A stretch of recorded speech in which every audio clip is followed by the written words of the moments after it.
Salut la Bulls Nation, bienvenue sur French Bulls TV pour cette nouvelle vidéo sur l'histoire des Chicago Bulls qui nous plonge dans l'été 2014, un été une fois de plus extrêmement agité du côté de Chicago puisque après l'élimination en playoff face à Washington au premier tour, malgré l'avantage du terrain, euh, les dirigeants estiment qu'il y a besoin de pas mal de changements et notamment offensivement puisque les Bulls ont terminé dernière attaque de la ligue, dernière adresse de la ligue et 26e adresse à 3 points.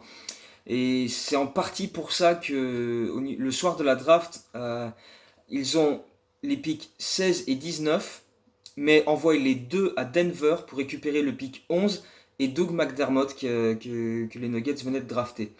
Donc ils mettent ce trade en place en récupérant Doug McDermott qui est à ce moment-là le cinquième meilleur scoreur de l'histoire de la NCAA, donc qui arrive quand même avec des bagages importants, un fabuleux shooter à 3 points, mais il y a quand même aussi des rumeurs à droite à gauche qui disent que bon, les Bulls ont pris Doug McDermott parce que voilà, Gar Forman est extrêmement proche du père de Doug McDermott qui est coach. Enfin, ils se connaissent depuis de nombreuses années et donc il lui a un petit peu fait une fleur. En tout cas, c'est comme ça que c'est décrit à l'époque. Euh, Draft également de l'obscur pivot australien Cameron Bairstow, ça vous dit rien, c'est normal. Euh, et, et parmi les autres moves de l'été, alors il y a quand même eu pas mal de mouvements, il faut suivre un petit peu. Carlos Boozer subit l'amnistie, donc c'est une règle, je sais même pas s'il existe encore actuellement d'ailleurs, mais c'était une règle qu'il y avait à l'époque où la franchise pouvait couper un joueur, euh, continuer de lui verser son salaire jusqu'à la fin de son contrat, mais ce salaire n'apparaissait pas dans le salary cap. Donc tu le payes quand même, mais ça n'apparaît pas dans tes comptes au niveau du salary cap pour pas dépasser le cap et pas payer de taxes supplémentaires. Donc ils font ça sur Carlos Boozer à qui il restait un an de contrat. Boozer qui sort d'une campagne de playoff absolument calamiteuse. Hein, dans la série face à Washington, il a inscrit 2 points en tout et pour tout dans les quatrièmes quart-temps. Donc c'est hallucinant. Et évidemment il s'est fait balader en défense par les intérieurs beaucoup plus costauds et physiques de Washington. Hein, Néné, Gortat, etc. Donc bye bye Boozer, merci. Euh, et puis... euh, il y a la chasse au mélo, puisque les Bulls décident de faire leur priorité de recrutement en la personne de Carmelo Anthony, qui est courtisé par pas mal d'équipes. Donc ils le font venir à Chicago, ils l'emmènent au United Center qui est décoré avec des pancartes de Carmelo Anthony, avec des maillots des Bulls, etc. Ils lui font miroiter que voilà, avec Rose qui va revenir de blessure, avec Noah, avec Jimmy Butler qui monte en puissance, il y a moyen de monter une équipe capable de viser le titre. Mais, même Joachim Noah est là avec les dirigeants des Bulls pour essayer de convaincre Carmelo Anthony. Euh, ils vont voir Derrick Rose en train de s'entraîner, etc. Enfin bref, ils sortent un petit peu le grand jeu, etc. Au final, Carmelo décide de rester à New York où il aura un contrat beaucoup plus conséquent. Et les Bulls activent leur plan B. Donc, au moment où Melo annonce qu'il reste au Knicks, pratiquement 5 minutes plus tard, les Bulls annoncent qu'ils signent Pau Gasol, un des meilleurs Européens de l'histoire quand même, donc pas n'importe quoi comme signature, même s'il a quand même 33-34 ans à ce moment-là. Et Pau Gasol arrive d'Espagne avec dans ses valises Nikola Mirotic que les Bulls les Bulls avaient les droits sur ce joueur depuis 3 ans et il a absolument tout cartonné au Real Madrid avec des titres de MVP du championnat d'Espagne, en Euroleague, etc. Il a absolument cartonné. Donc voilà, ces deux joueurs-là arrivent en même temps, signent pour 3 ans tous les deux. Et puis derrière, les Bulls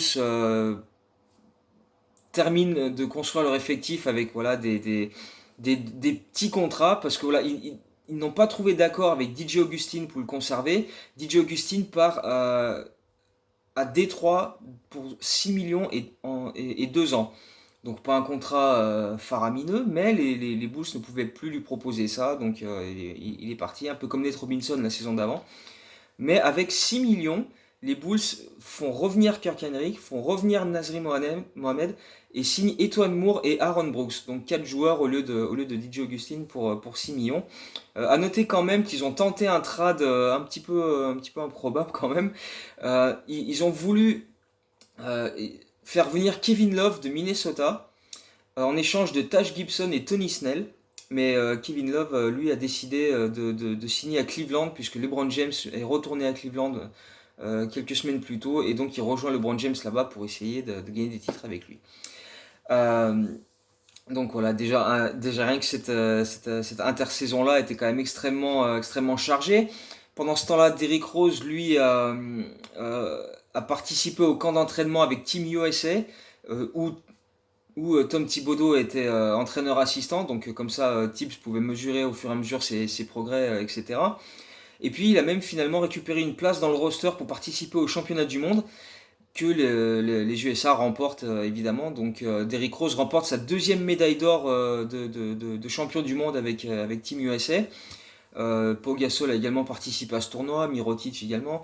Euh, mais voilà, Derrick Rose montre pendant ce tournoi que voilà, ça a l'air de tenir, il retrouve toutes ses sensations, sa vitesse, etc. Même s'il réalise pas un tournoi extraordinaire en termes de statistiques et d'adresse, mais voilà, juste le fait de le voir jouer, accélérer, enchaîner les minutes, jouer 20, 25, 30 minutes, parfois 2, 3 soirs de suite, voilà, ça met des gens en confiance. Et dans le même temps, Joachim Noah, lui aussi, s'est fait opérer du genou pendant l'intersaison, donc tout le monde revient un petit peu à fond pour débuter cette nouvelle saison qui débute par une victoire de 24 points sur le parquet des Knicks, voilà, pour dire coucou à Carmelo Anthony.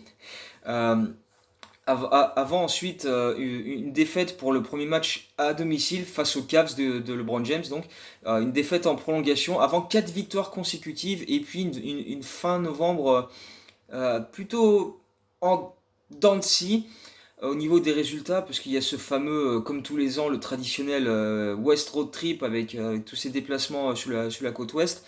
Euh, voilà, c'est un petit peu en dents de scie, parce qu'il y a une victoire euh, sur le parquet des Clippers de 16 points. Le match d'après, tu pars de 15 points sur le parquet des Kings. Donc voilà, après tu perds de 18 points à Portland. Enfin bref, c'est un petit peu comme ça tout le long, même si au final le road trip se termine par un bilan de 4 victoires, 3 défaites.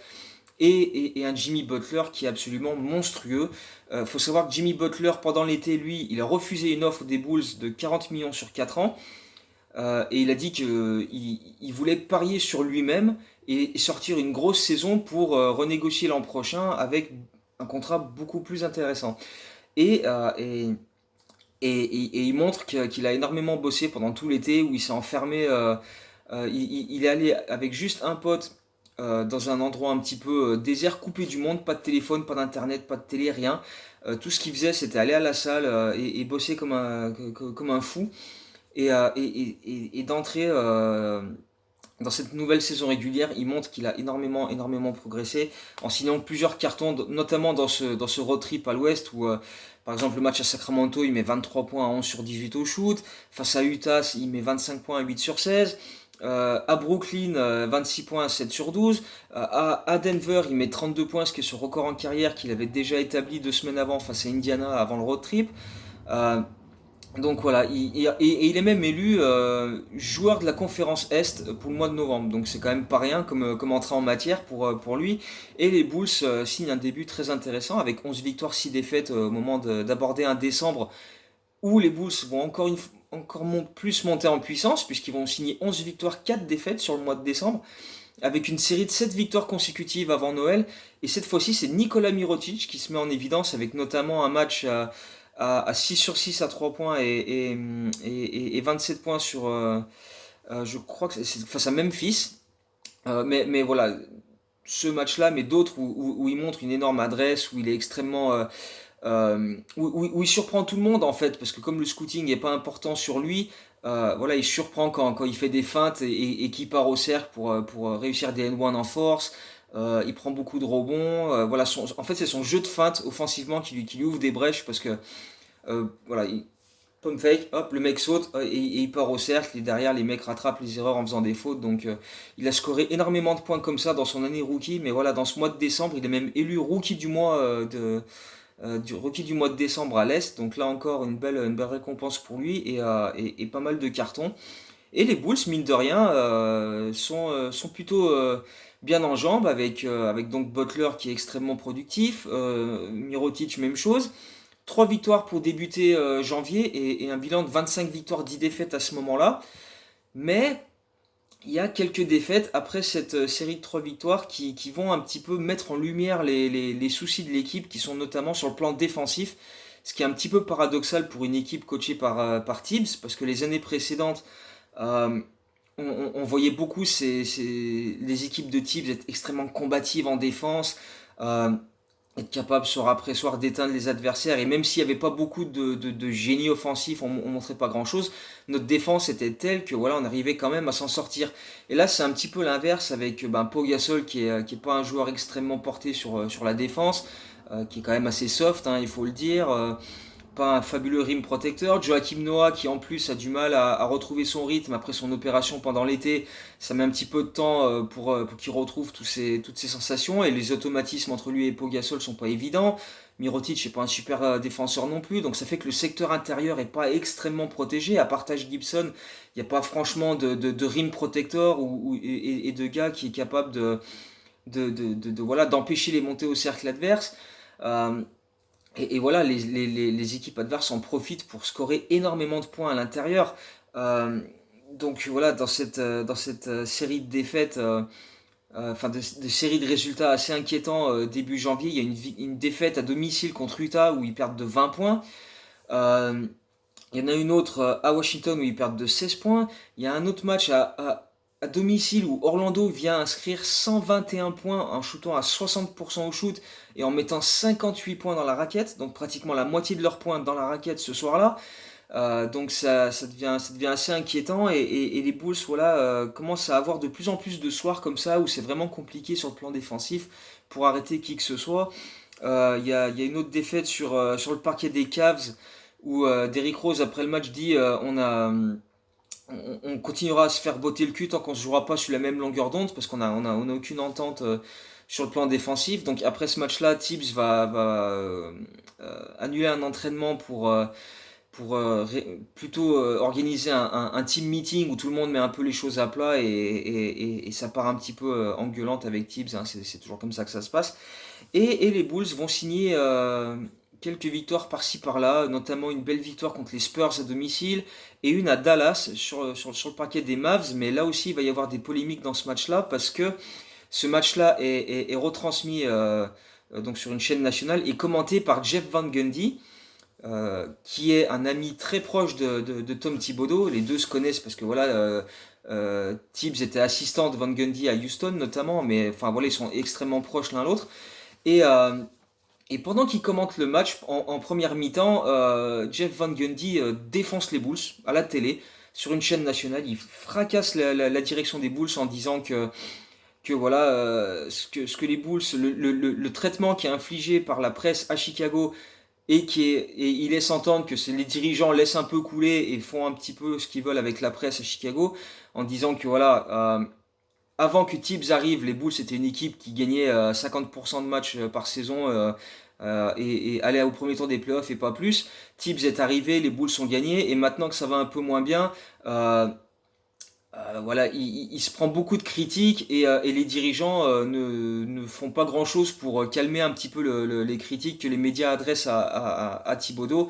Et donc c'est comme si voilà, il laisse entendre que les dirigeants et la presse en foutent plein la tronche à Tibbs, et les dirigeants ne disent rien pour calmer le jeu.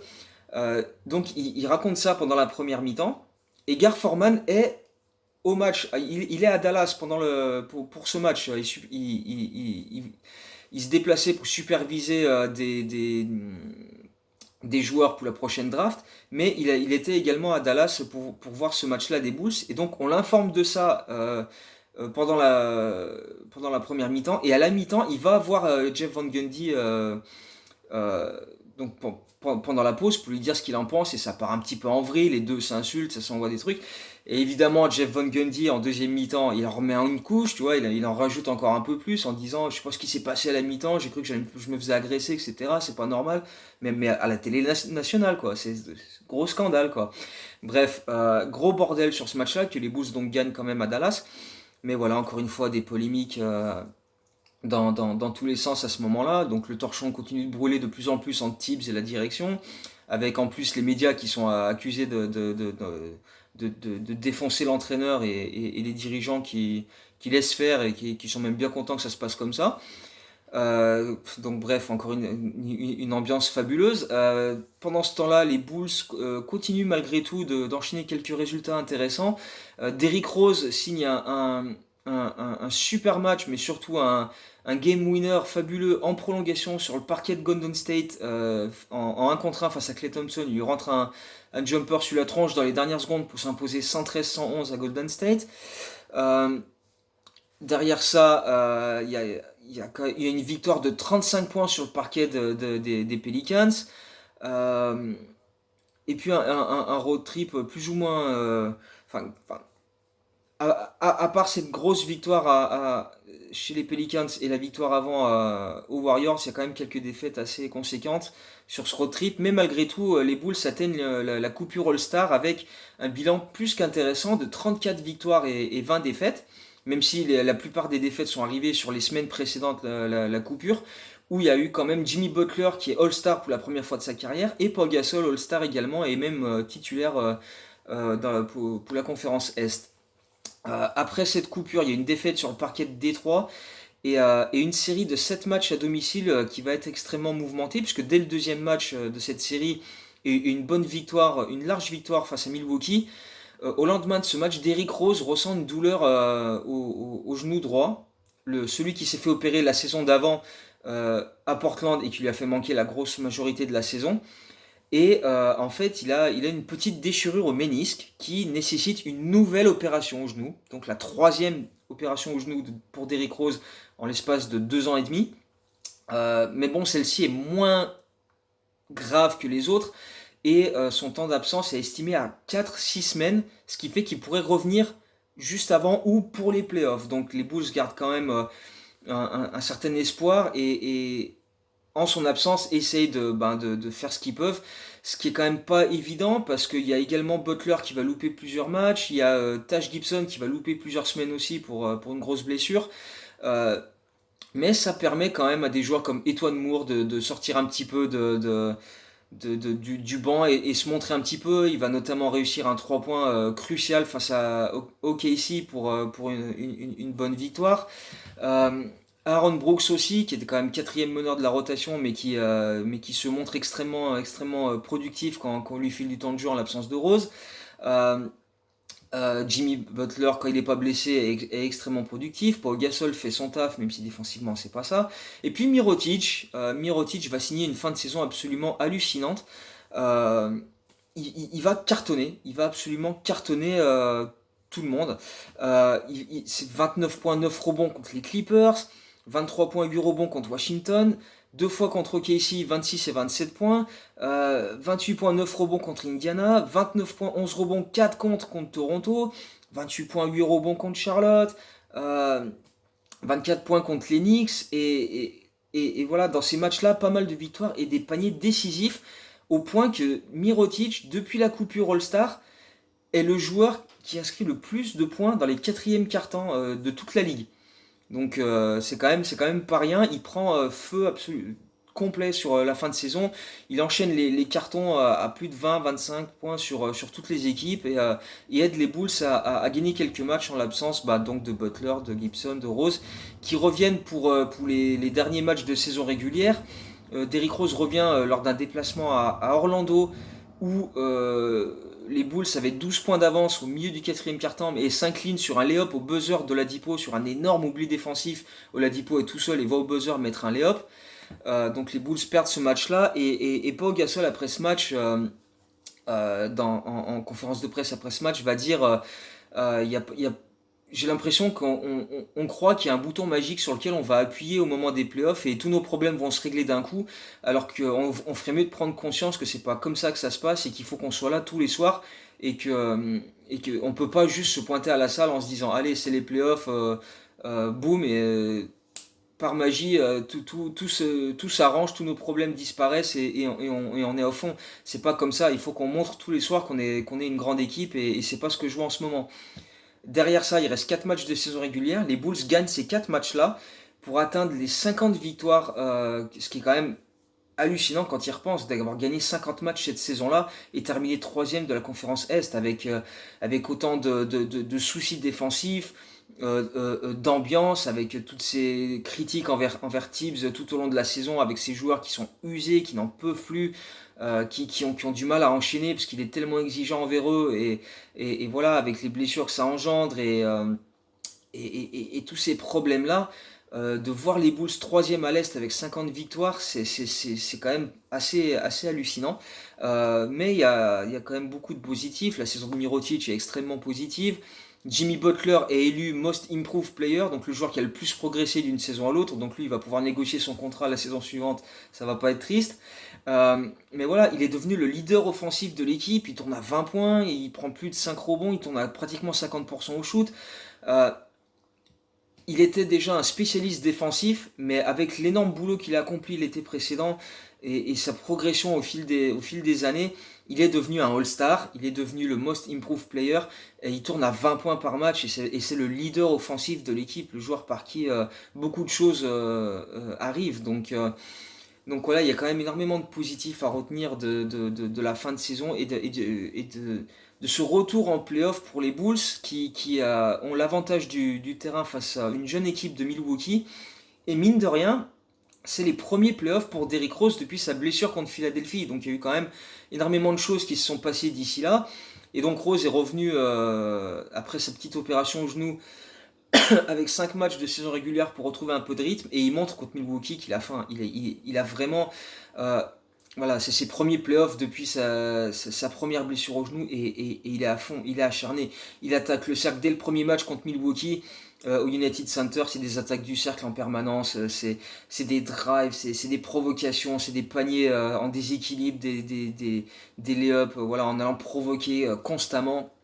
Et les Bucks ont vraiment du mal à suivre le rythme. Et les Bulls vont remporter ce match 1 face à une jeune équipe des Bucks assez aisément, 103-91, donc 12 points, mais surtout voilà, en montrant une certaine euh, agressivité et une certaine maîtrise, avec tout le monde qui se montre sur ce match-là. Donc Derrick Rose signe 23 points, 7 passes décisives, Jimmy Butler marque 25 points, Aaron Brooks met 13 points en sortie de banc, Taj Gibson également en sortie de banc est extrêmement productif avec 11 rebonds et 8 points, Pau Gasol fait un bon match aussi, enfin bref, euh, on sent les Bulls vraiment au-dessus sur ce match-là, et au point que pas mal de médias disent que la série va être assez courte et que les Bulls devraient assez facilement s'imposer et passer au tour suivant. Euh, le truc, c'est que Milwaukee possède pas mal de joueurs capables de pas mal déranger les Bulls, parce que c'est des profils assez similaires dans le sens où c'est des joueurs capables de défendre sur plusieurs postes, capables de switcher et avec de longs bras, capables de gêner défensivement. T'as par exemple Michael Carter-Williams qui est un meneur, mais qui fait 2 m 1, et avec son envergure et ses longs bras, il peut switcher et défendre sur des 2 ou des 3. Middleton peut défendre sur plusieurs postes. Hunson à l'intérieur peut défendre sur plusieurs postes. Il y a quand même Giannis Antetokounmpo qui est là, même si c'est pas encore le joueur extraordinaire qui va devenir par la suite double MVP, etc.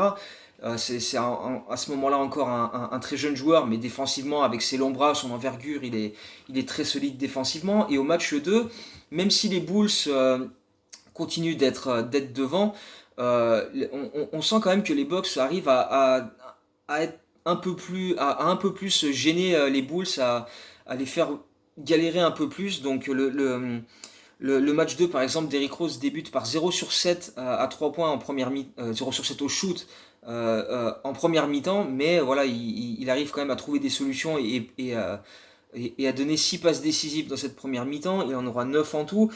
Et derrière, c'est Butler qui va prendre les choses en main avec 31 points et 10 sur 19 sur ce shoot-là, sur ce match-là, pardon. Joakim Noah va prendre 19 rebonds et va être un élément extrêmement précieux pour aider les Bulls à s'imposer dans ce match 2, avec notamment un énorme run 13-0 dans le quatrième quart-temps pour faire la différence et s'imposer finalement sur une petite marge. Mais on sent quand même que les Bucks posent des soucis à cette équipe des Bulls. Même si Chicago s'impose, ça a été beaucoup plus compliqué que ce qu'on pouvait imaginer après le match 1, et ça va se confirmer sur les matchs suivants. Donc Nikola Mirotic va se faire une petite blessure au mollet gauche après que Zaza Pachulia lui tombe dessus en fin de match. Donc il va louper le match 3 et les Bucks vont vraiment voilà, beaucoup gêner Chicago et prendre 18 points d'avance dès le deuxième quart-temps dans ce match 3 à Milwaukee.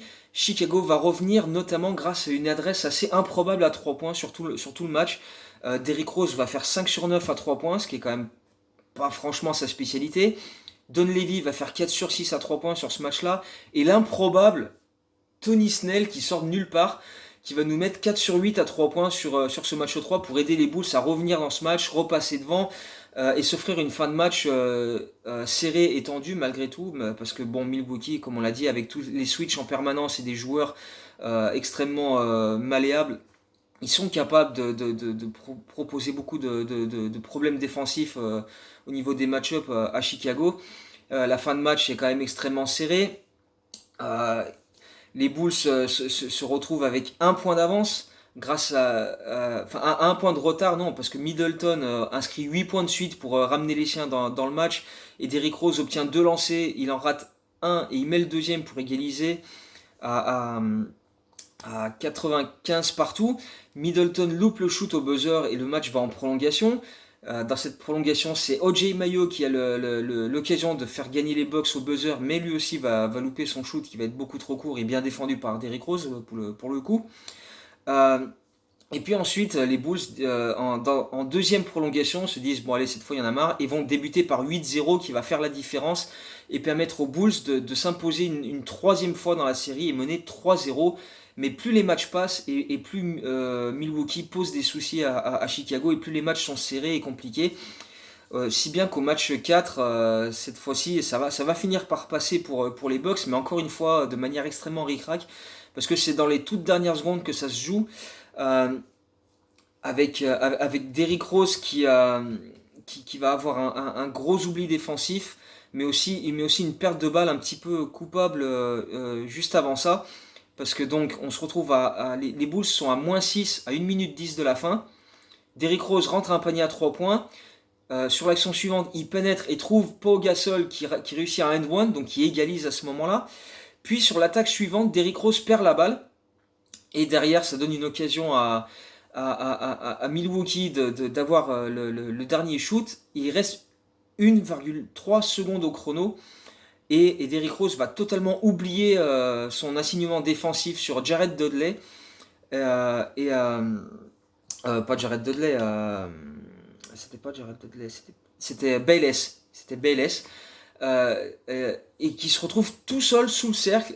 Derrick Rose l'a totalement zappé. Et sur la remise en jeu avec 1,3 secondes, ils arrivent à lui filer la balle sous le cercle. Et Bayless met un lay-up au buzzer qui offre la victoire à Milwaukee pour revenir à 3-1 dans la série. Et Derrick Rose va le dire après, oui, c'est ma faute, j'ai totalement zappé. En plus, avec ma perte de balle juste avant. Donc, Derrick Rose, c'est jamais le dernier pour prendre ses responsabilités et dire qu'il a merdé. Et il a dit, oui, totalement, c'est clairement moi qui ai merdé sur cette action. Donc voilà, et puis les Bucks, mine de rien, prennent un petit peu confiance. Et au match 5, ils vont encore plus renforcer leur défense, avec quand même des actions où ça va un petit peu plus se rentrer dedans, provoquer, etc. Essayer de faire un petit peu dégoupiller à droite à gauche euh, les Bulls. Rose et Jimmy Butler sur ce match 5 à Chicago vont totalement déjouer avec une panne d'adresse catastrophique où ils vont shooter à eux deux à 10 sur 41. Et derrière, à part Pau Gasol qui signe 25 points et prend pas mal de rebonds, et un Joakim Noah extrêmement actif avec 10 points, 13 rebonds, 6 passes décisives et 3 contre. Ils vont faire le taf à l'intérieur, Pau Gasol et Noah, mais le problème c'est qu'avec les maladresses de Butler et de Derrick Rose, personne d'autre derrière n'arrive à prendre le relais. Mirotic revient de blessure et a un petit peu de mal avec son adresse. Aaron Brooks ne rentre rien. Tony Snell, il a eu son miracle au match 3, mais depuis, avant et après, pas grand chose. Ça donne un match où les Bulls ont quand même du mal et s'inclinent finalement 94-88. Et Milwaukee renvoie la série chez eux pour le match 6 et commence un petit peu à se dire, bah voilà, on a quand même une chance, on vient de gagner 2 matchs de suite, on peut les faire douter avec notre défense, avec nos switches intempestifs, etc. Sauf que là, les Bulls en ont marre et vont débuter le match 6, mais de manière absolument mais phénoménale, et notamment McDonald-Levy. McDonald-Levy, il a fait 0 points au match 5. Et là, au match 6, il est à fond. Il a déjà 19 points à la pause. Et il a obtenu l'expulsion de Giannis. Ouais, je vais revenir sur ça vite fait. Mais il a aussi voilà, fait péter des câbles à Milwaukee. Parce que sur la première mi-temps, il s'accroche avec Carter Williams. Il lui met un coup de coude en douce. Carter Williams répond. Donc ça part un petit peu en vrille. Un petit peu avant la pause, euh, il va il va mettre un tampon sur Carter Williams, enfin sur Giannis. Il va mettre un tampon sur Giannis, partir en contre-attaque, rentrer un 3 points, et Giannis qui a pas aimé le contact, il lui a foncé dessus et il l'a balancé, mais un grand coup de coude pour le balancer dans le premier rang des spectateurs. Donc Donlevy met son 3 points plus la faute, plus d'autres lancers parce que Giannis écope d'une flagrante 2 et est expulsé avant la pause. Mais à ce moment-là, les Bulls ont déjà une avance qui est autour des 30 points parce que les Bulls sont absolument surdominés le match et les Bucks petit à petit donc pètent des câbles et voient que la saison leur échappe et que la saison est terminée pour eux parce que l'écart continue de grandir au fur et à mesure de la rencontre. À la mi-temps, il y a pratiquement 30 points d'écart. Je ne me rappelle plus le score exact. 65-33 à la mi-temps et 120-66 en tout. Donc 54 points d'écart. Ce qui est quand même le troisième plus gros écart de l'histoire de la NBA en playoff à ce moment-là. Donc c'est quand même une performance assez extraordinaire. Et donc grâce à un Dunleavy absolument monstrueux qui a bien provoqué. Et c'est jamais le dernier pour ça d'ailleurs. Hein, il a toujours été connu pour ça. Et d'ailleurs sur cette lancée, il va poursuivre au match 1 du tour suivant. Puisque donc Chicago se qualifie pour le deuxième tour face aux Cavs. Des Cavs qui vont se présenter face à Chicago sans Kevin Love qui est blessé pour le reste des playoffs et J.R. Smith qui est suspendu pour les 2 premiers matchs. Donc les Bulls se disent il y a moyen de faire quelque chose à Cleveland lors des 2 premiers matchs. D'ailleurs après la qualification au match 6 à Milwaukee, Joakim Noah continue de chambrer en disant je pensais pas dire ça un jour mais je suis bien content de retourner à Cleveland vu qu'il y avait eu des histoires, on en a parlé dans les vidéos précédentes où il avait dit qu'il ne pouvait pas saquer la ville de Cleveland, qu'il trouvait ça moche comme pas possible. Mais là, il est content d'y retourner, de retrouver son vieil ennemi LeBron James et de repartir sur une série supplémentaire en playoff. Euh, mais dans le match 1 à Cleveland, c'est Donlevy qui continue d'être chaud patate parce que donc sur la lancée de son dernier match contre les Bucks, il met 13 points à 5 sur 5 dès le premier quart-temps et les Bulls prennent vraiment d'assaut Cleveland. Tu sens que les joueurs sont quelque peu libérés du fait de plus avoir le pressing étouffant de Giannis, de Carter Williams, etc. Et bon, la défense des Cavs est évidemment conséquente avec LeBron James, etc. Mais c'est pas la même chose. C'est moins physique, c'est moins dur sur l'homme, un contre un, etc. Donc les Bulls ont quand même l'impression d'avoir un peu plus de liberté au point que le trio Rose, Butler, Gasol va signer 66 des 99 points des Bulls qui vont s'imposer sur ce match 1 à Cleveland. Donc pour une fois de plus, les Bulls remportent le match 1 dans une série de playoffs face à LeBron James. Ça avait déjà été le cas à 2 reprises quand LeBron James était à Miami. Mais le match 2 sera par contre totalement à sens unique, mais dans l'autre sens. Parce qu'au match 1, les Bulls ont toujours été devant au score. Jamais les Cavs n'ont mené au score dans le match 1. Et au match 2, ce sera l'inverse. Jamais les Bulls ne mèneront au score dans le match 2. D'ailleurs, Cleveland va mener de 20 points dès le premier quart-temps dans le match 2 et on va plus les revoir, quoi. Ça va être un blowout phénoménal et les Bulls vont se dire bon allez, on laisse faire, on repart à Chicago avec 1-1 au score, ce qui est quand même pas si mal, et puis on va essayer de se relancer pour la suite. Et la suite, c'est donc ce match 3 à Chicago où J.R. Smith revient de suspension. et un match qui va être extrêmement serré tout le long et extrêmement tendu aussi, avec un LeBron James qui commence par distribuer les caviars à droite à gauche. Il va finir avec 14 passes décisives sur ce match-là. Euh, mais voilà, il est plus en mode voilà, j'implique tout le monde et je m'occuperai du scoring plus tard. Et quand il s'y met au troisième quart-temps, il y a un moment où il est en post-up face à Jimmy Butler, il le passe et il va claquer un énorme poster dunk sur Joakim Noah. Et bien sûr, les deux, bon, comme ils peuvent absolument pas se piffrer, LeBron James commence à chambrer Noah après ce poster dunk. Noah lui répond en lui disant tu restes une salope, même si t'as fait un gros, même si c'est une bonne action, tu restes une pute. Donc il continue à s'insulter dans tous les sens, il y a des fautes techniques, etc. Ça part en vrille. Donc un match extrêmement intense, encore une fois. Derrière ça, Pau Gasol va se blesser derrière la cuisse au milieu du troisième quart-temps et ne reviendra pas dans ce match-là et va louper les matchs 4 et 5 aussi d'ailleurs. À ce moment-là, Derrick Rose prend les choses en main. Il avait déjà été très bon lors des deux premiers matchs, même si un petit peu en difficulté au match 2. Mais là, voilà, il sent que c'est à lui de prendre les choses en main. Il attaque le cercle, il continue de provoquer, de rentrer des lay-ups improbables dans tous les sens comme à son habitude, avec une vitesse d'exécution et une rapidité. T'as l'impression qu'il n'a pas été opéré 3 fois en 2 ans et demi, quoi, au niveau des genoux. Il est plus aussi dynamique, mais il reste quand même plus rapide que 90-95% des joueurs NBA, quoi. Même si son premier pas reste quand même extrêmement difficile à contenir. Et donc il continue d'attaquer le cercle, de maintenir les Bulls dans le match, de les mettre devant. Et, et J.R. Smith qui revient de suspension par 2 fois, par 2 paniers à 3 points, va ramener Cleveland à égalité à 91 partout et à 96 partout. Derrière, il ne reste que 3 secondes pour les Bulls pour trouver une solution. 96 partout. Derrick Rose appelle la balle. Il y a un screen, remise en jeu. Derrick Rose se retrouve derrière la ligne à 3 points face à Tristan Thompson qui est quand même qui fait plus de 2m10, grosse envergure. Derrick Rose balance une prière totale, improbable. Ça rentre avec la planche. Et là, folie furieuse United Center. Et ce qui est assez hallucinant, c'est le contraste entre les 21 000 à peu près personnes au United Center qui hurlent dans tous les sens, le banc des Bulls qui explose, les commentateurs qui hurlent, Mike Breen qui gueule BANG comme un dingue, et Derrick Rose, il bouge pas.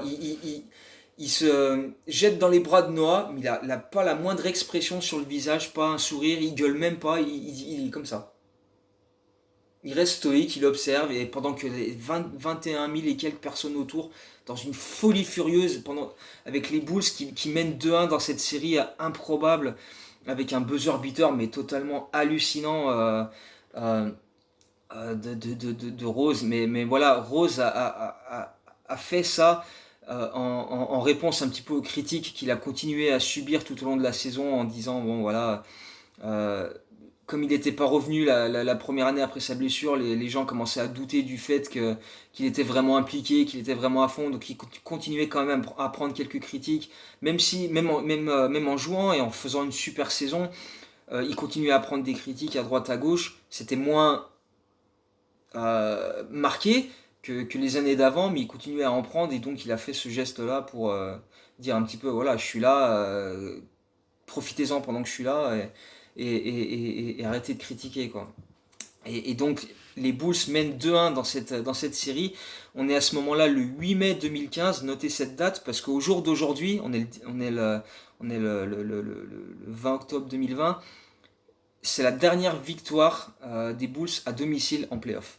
Depuis, les Bulls n'ont plus gagné un match à domicile en playoff. Bon, faut dire, ils n'ont pas été beaucoup en playoff, mais bon, on aura le temps de revenir sur ça dans d'autres vidéos. Bref, à ce moment-là, Chicago mène 2-1 face aux Cavs dans cette série, et on se dit, putain, il y a quand même moyen. Derrick Rose a fait 30 points, 7 rebonds, 7 passes sur ce match-là, et a été extrêmement décisif. Mais donc le match 4, de nouveau à Chicago, avec Pau Gasol qui manque ce match-là donc sur blessure, va être une nouvelle fois un match extrêmement serré et avec des équipes voilà, quand les Bulls font un run 13-0, les Cavs reviennent avec un run 11-0. Enfin, ça continue de se répondre dans tous les sens. LeBron James est extrêmement actif au scoring, score un petit peu sur tout ce qui passe. Euh, les Bulls ont un petit peu de soucis de perte de balles, mais finissent par revenir dans le match en étant extrêmement combatifs.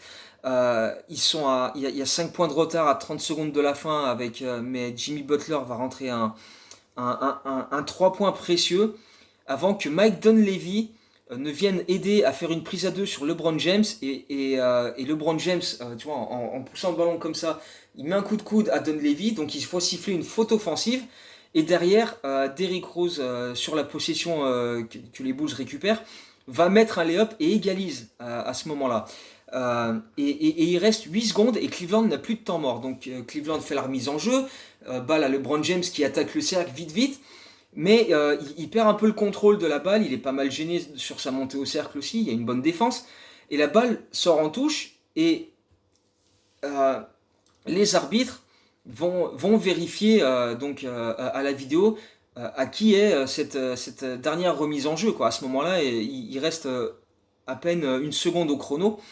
Mais comme les Cavs n'avaient plus de temps mort, le temps que les arbitres vérifient à la vidéo pour savoir à qui va ce ballon, alors que c'est quand même assez évident que c'est à Cleveland, euh, ça offre justement à Cleveland le temps de mettre quelque chose en place en disant bon bah voilà, on va avoir la balle, on fait donc ça leur donne le temps de créer quelque chose, ce qu'ils n'auraient pas forcément dû avoir.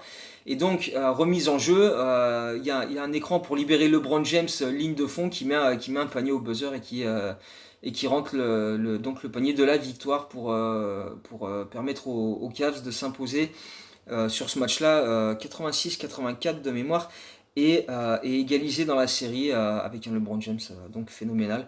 Et c'est vrai que ça va un petit peu peut-être plomber les Bulls, cette fin de match un petit peu controversée quand même, parce que voilà, les Cavs auraient jamais dû avoir autant de temps pour mettre quelque chose en place, alors qu'ils n'avaient plus de temps mort. Surtout que au moment où, à 8 secondes de la fin, ils veulent repartir pour attaquer le cercle, on voit très clairement le coach des Cavs, Blatt, demander un temps mort. Ses assistants le retiennent. Alors, Blatt, il est sur le parquet, il demande le temps mort, il est là, temps mort, temps mort. L'arbitre passe à côté de lui. Et ses assistants le dégagent, fait non, non, on en a plus, on en a plus. Donc du coup, hein, alors, mais les arbitres auraient très bien pu siffler ça et dire hey, hey, il a demandé un temps mort, mais seulement ça donne balle à l'adversaire avec lancer franc, etc. Donc ça a été extrêmement controversé cette fin de match. Et Thibodeau et Derrick Rose et Joakim Noah n'ont pas loupé la NBA derrière ça, mais enfin bref, cette fin de match controversée va un petit peu miner le moral des Bulls pour le match 5, qui va être un petit peu compliqué à gérer. Donc toujours pas de Pau Gasol qui est encore blessé avec son souci derrière la cuisse.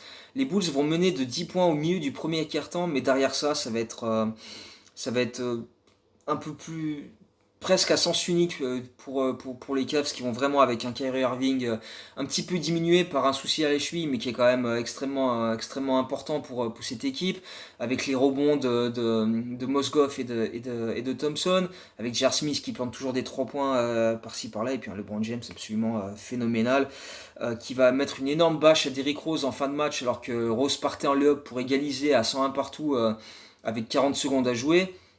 Donc voilà, un LeBron James extrêmement décisif.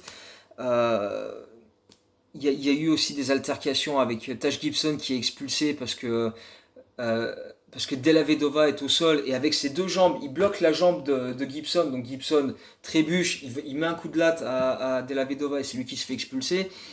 Enfin bref, là aussi un petit peu bizarre, un petit peu polémique tout ça, et donc les Bulls s'énervent un peu, et puis donc sur la fin de match, après ce bloc de James sur Derrick Rose à 40 secondes de la fin, les Bulls vont un petit peu déjouer. Kyrie Irving va prendre un rebond offensif important pour s'offrir une possession supplémentaire et conclure le match. Cleveland s'impose 106-101. Donc encore une fin de match extrêmement serrée, mais ça fait 2 matchs de suite où les Cavs s'en sortent sur des fins de match serrées, et ça plombe un petit peu le moral des Bulls qui vont pas trop y être sur le match 6 à Chicago, et qui vont un petit peu petit à petit laisser tomber, baisser les bras. Avec même le retour de Gasol n'arrive pas à changer la donne. Cleveland est, est au-dessus de toute façon. Et voilà, prend vraiment les devants avec un LeBron James extrêmement décisif. Et au point que les Bulls ne vont inscrire que 42 points sur les 3 derniers cartons du match. Quand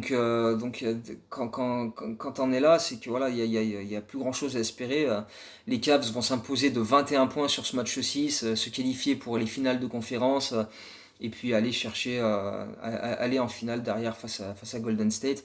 Et donc les Bulls se font éliminer 4-2 face aux Cavs une nouvelle fois, dans une fin de série assez controversée sur les matchs 4 et 5. Et puis même si la logique est respectée, Cleveland était au-dessus, etc. Mais c'est vrai que les Bulls pouvaient se dire on aurait pu et dû faire un peu mieux, mais on nous a pas forcément laissé l'occasion de le faire. Donc c'est un petit peu compliqué à gérer comme fin de saison, d'autant que pas longtemps après que la série soit terminée et que tout le monde soit en vacances, les Bulls annoncent que Tom Thibodeau est viré.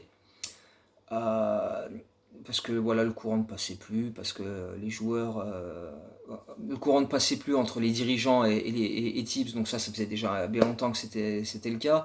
Avec les joueurs aussi, ça commençait à devenir compliqué, parce que il y avait un tel degré d'exigence que au bout d'un moment, quand tu vois que ça gagne pas, que ça va pas au bout, tu peux plus mentalement, c'est extrêmement compliqué à maintenir un tel niveau d'énergie tous les soirs, donc ça devient vraiment compliqué, l'entente commence à devenir assez compliquée, donc du coup Tom Thibodeau est viré, et les Bulls se retrouvent avec une nouvelle fois un été avec beaucoup de dossiers à gérer, puisqu'il faut trouver un nouveau coach. Jimmy Butler va demander un énorme contrat, et puis voilà, il va y avoir encore d'autres histoires qu'on va développer dans les prochaines vidéos, donc voilà, cette saison 2014-2015 a déjà été assez mouvementée comme ça. On va s'arrêter là, on va digérer celle-ci, et puis on parlera des saisons suivantes très prochainement. Donc d'ici là, j'espère que cette saison-là vous a plu. C'est quand même la dernière fois qu'on passe un tour en playoff dans notre histoire, donc il faut quand même en profiter avec un Derrick Rose qui a été très bon en playoff, qui avait vraiment signé un retour de grande qualité, qui était vraiment plaisant et qui laissait augurer de bonnes choses pour la suite. Donc mine de rien, il y avait quand même du positif à tirer de cette saison-là, un Butler All-Star qui monte vraiment en puissance. Donc malgré tout, même si ça se termine un peu en queue de poisson, on pouvait espérer du mieux pour la suite, même si on va se rendre compte que ce ne sera pas le cas grâce à une gestion absolument cataclysmique. Mais on garde ça pour la prochaine fois. Donc voilà, d'ici là, à très bientôt et comme toujours, Go Bulls.